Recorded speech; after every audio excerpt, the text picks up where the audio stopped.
All right, Shalom. I'd like to start out by saying, Kal Halayim La Yahweh, by Hashem Yahweh Shai, by Hashem Harakakwadash, my mouth. Double honors to the elder apostles, the great millstone, and my elder Herawan as well. Salutations to the Akim that are pushing the truth and sincerity and truth. And peace and blessings to the men, women, and children that believe in the name of Yahweh by Hashem Yahweh Shai. All right, I'm Khanak Shalom by Yashar from the Lions in the Yashar camp. And reading this article as I'm sitting in line waiting to pick up my son from school, and just wanted to go ahead and do a quick lesson on it real quick. Might not bring out too many scriptures, but I'm gonna go through the article real quick because it's um, some pretty good points in it dealing with Russia. All right, and we all know that Russia invaded Ukraine over the weekend, well, last Friday, and America and NATO said they are backing Ukraine. So it's already getting heated, and ever since 2014, um, when Russia invaded Ukraine in 2014, Russia's been flexing their muscles. All right, and that scriptural, like it says, let the weak say that I'm strong. And also Ezekiel 38, when he said he shall put hooks in thy jaws to turn thee back. And they're getting to the back to the power structure of the Soviet Union, which individuals like George Soros crashed the economy and broke up the Soviet Union, but now you're seeing it form back together, all right, or forming back together ever since around that time. So and then Russia's forming their own form of NATO with I think China and Iran, if I'm not mistaken. So that's much Russia's flexing their muscles, being enough. Um, and that's what, because they're the bear, and that's what that means, just enough. All right. And with the title of this article, it says Russia thinks it can start a nuclear war with no consequences. Right. So they feel like they can't nobody really touch them. When it comes to their whole their scale of nuclear arsenal, they feel like they're superior above any other country, and they very well may be. Because uh, America is a city of unwalled village. The missile defense system here is trash. Um, so I'm gonna get into this article, and Lord willing, it serves its purpose and edifying to the hopeful elect, the ones that truly believe in the name of Yahweh Shem Shai, because this is just prophetic and proves that we're just that much closer to being out of here. All right, you got the situation with the RFID chip, which is the mark of the beast, um, being being set up even more, and then you got provocations of war happening daily, and then you have and you're seeing that with Ukraine and Russia going at it. All right, so there's so many things coming to pass, uh, are showing the signs that we're almost out of here, man.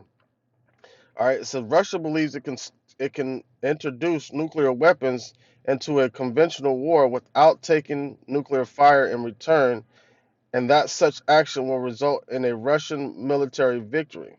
All right, so they already have the balls and the gall to think that they can win in a nuclear war. All right, this strategy is what the Russians call de-escalation of war, although a more accurate description would be escalate to win. All right, so that's playing the part of the bully. Like the more aggressive I get, the more you die, the more you digress, and that's what Russia's trying to. That's how they're trying to play it.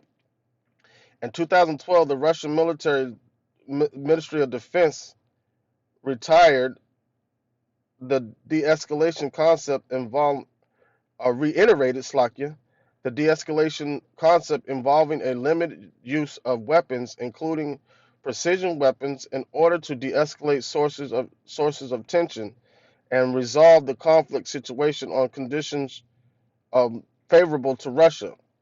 In 2017, then DIA Director Lieutenant General Vince Stewart stated Russia is the only country that I know of that has this concept of escalate to determine to terminate or escalate to de-escalate.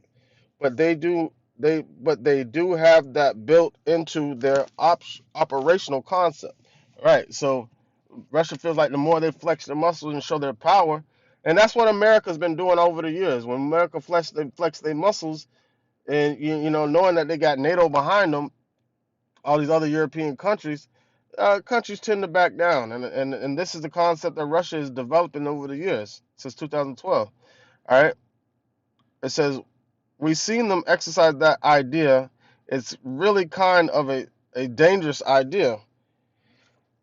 He also said that he had seen no evidence that this policy was changing. Right, so they're not going to go back on. They're going to stand their ground, and they're gonna bump heads with America and NATO. Man, that's what Russia is setting up to do. That's what their design is set up to do. All right, all right. This is what the scriptures say. He shall put an evil thought in the minds of them. All right, and that evil thought is going to be put in the minds of Putin to do something serious to America, man.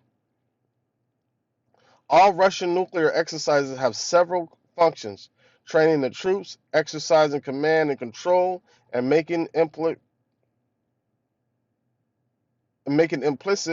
nuclear threats or nuclear saber rattling, which is unjustified, destabilizing and dangerous, as NATO Secretary General Jens Stoltenberg put it. The, the threats are part of Russian information warfare, which can turn on a dime. For example, to provide to the profile given to the December 2020 large strategic nuclear exercise was limited since no high-level official was involved in briefing the press. However, the information released by the Russian MOD is compared to previous MOD large nuclear exercise. Announcements involved a record number of live launches of strategic ballistic missiles, ICBMs and SLBMs. All right. And it says the SLBMs included an unprecedented large strategic exercise salvo launch of 4 missiles. Significantly, all of the missiles launched were modern ICBMs and SLBMs, post-Cold War development. So they're showing their advancement in technology. In contrast, the October 2019 large strategic nuclear exercise involved the release of unprecedented amount of information on the Russian forces involved.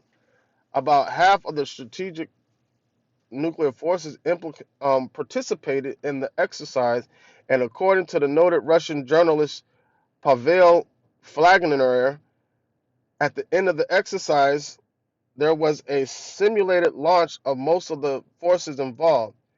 The May 2014 large strategic nuclear exercise, in addition to the strategic missile launch, also furthered the involvement of non-strategic missiles and artillery.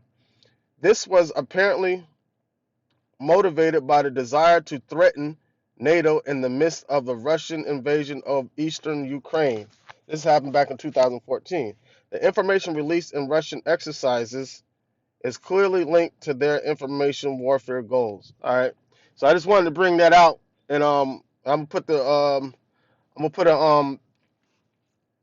link to this article in the description box, so maybe other brothers can do lessons on it, bring out some more scriptures, like I was doing this in transit, But there's a lot of meat in there, and then Russia's being enough at this point in time, being the Soviet Union flexing his muscles, man. All right, Lord willing, this lesson was edifying the service purpose. With that being said, I'd like to say, Kyle Halayim La Yahweh, by Hashem Yahweh Shai, by Hashem Harakak my mouth. Double honors to the elder apostles, great millstone, my elder Herwan as well. Salutations to the Akim that are pushing the truth and sincerity and truth. And peace and blessings to the men, women, and children that believe in the name of Yahweh by Hashem Yahweh Shai. All right, shalom.